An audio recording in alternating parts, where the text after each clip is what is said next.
morning. My name is Maggie Hart-Stebbins, and I have the honor and privilege of representing District 3 on the Bernalillo County Commission.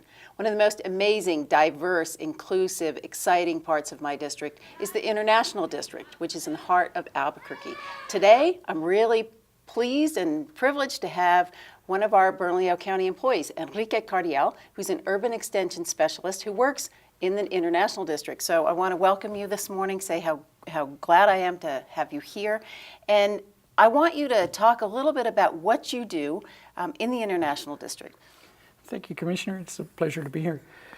Well, I do public health for Bernalillo County as the Urban Health Extension Coordinator. And so my focus area is primarily the International District, though I do things across the county. I get to facilitate the International District Healthy Communities Coalition. That's through support of yourself and the county and the Health Promotion Office, some support from the Office for Community Health at UNM, and community members. Presbyterian Healthy Here grant helps us out a great deal, and lots of other partners. And so what we do is we come together and we talk about what things can we actually do to improve the health of the community. So we do things like we're putting up lights in dark areas of the community. We're using 4x4 poles that are 10 or 12 feet long and putting solar lights on them, and have put the 12 of them up so far to just kind of help people feel safe as they walk around.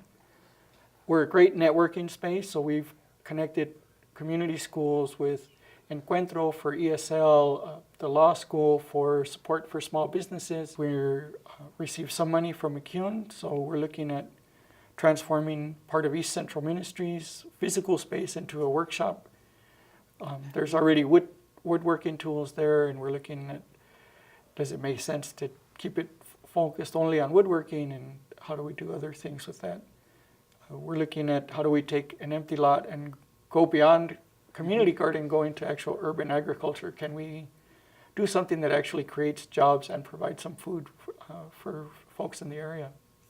Well, I know I was introduced to you when I first joined the County Commission, and I know the International District Healthy Communities Coalition has been functioning for many years, maybe under different names, but with a real focus on what do people who live in the International District need to live healthy, productive lives. And I've seen your work, your great work on literacy, on just physical activity.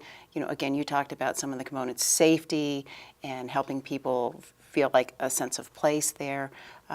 What have been your priorities over the last couple of years? Well, we've done adult education. One of the things is 25% of the adults in the community do not have a high school diploma, so we've been supporting ABQ GED, Reading Works, and Encuentro, partnering with folks and trying to support that. We co-wrote a grant with East Central Ministries and First Nations and Peanut Butter and Jelly to try to get a Pathways Navigator, and hoping that that'll come through. And we have that person dedicated to supporting adults get their education. The International District has one of the lowest tree canopies in the area, which means it's hotter. Right. And so we're looking at how do we work on that.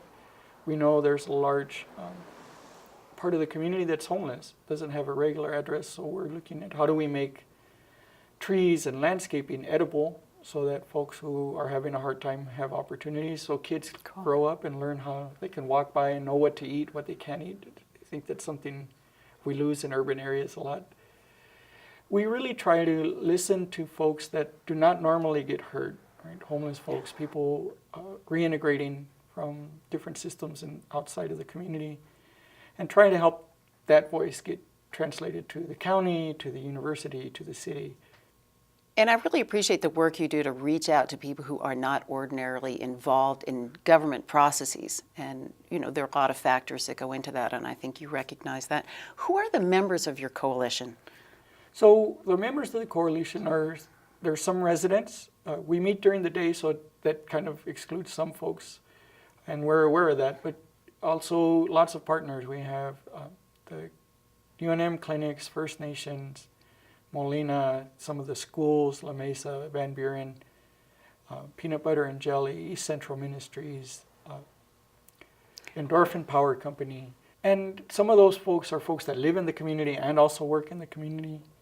And because we've had some more funding and it's no longer just myself, we've been able to do more events and meetings in the evening. So we're reaching out to more folks. So New Day has a youth organization forming, and so they've started to participate in some of our meetings. So it's really starting to go beyond. I think really the great thing about the county supporting the IDHCC is that we've worked really hard at having community residents participate and become folks. So when we get grant money, we look for who are community residents already volunteering to do things, and are they interested in doing that closer to full-time or sometimes full-time. So we're able to take that energy and that commitment and actually make it deeper by providing the folks the support to actually go beyond, this is what I do after work, or this is what I do on the side, to this is really something I'm dedicated to for the folks that are interested in that. The International District is the most dense part of the state. Right. So Trumbull neighborhood, the neighborhood president, Joanne Landry, likes to remind folks, there's as many people in my neighborhood as there is in the entire city of Belen. And so I think that's really something that is a challenge for folks. We talk about rural folks not getting enough, and that's true, but there's also these communities that are just very different from the rest of the state, just from the terms of how many people live there. And then you add the diversity and other things that are both strengths and challenges. Well, you're doing a great job, helping empower people to live healthy lives, be successful. Doing a great job. We're really happy to be a part of it, and I hope you'll continue to come to us with new ideas. Again, thank you for being here, Enrique. It's good to talk with you. And thank you for joining us. Again, I'm Maggie Hart Stebbins, Bernalillo County Commissioner representing District 3, and we're here with Enrique Cardiel, Urban Health Extension Coordinator with Bernalillo County.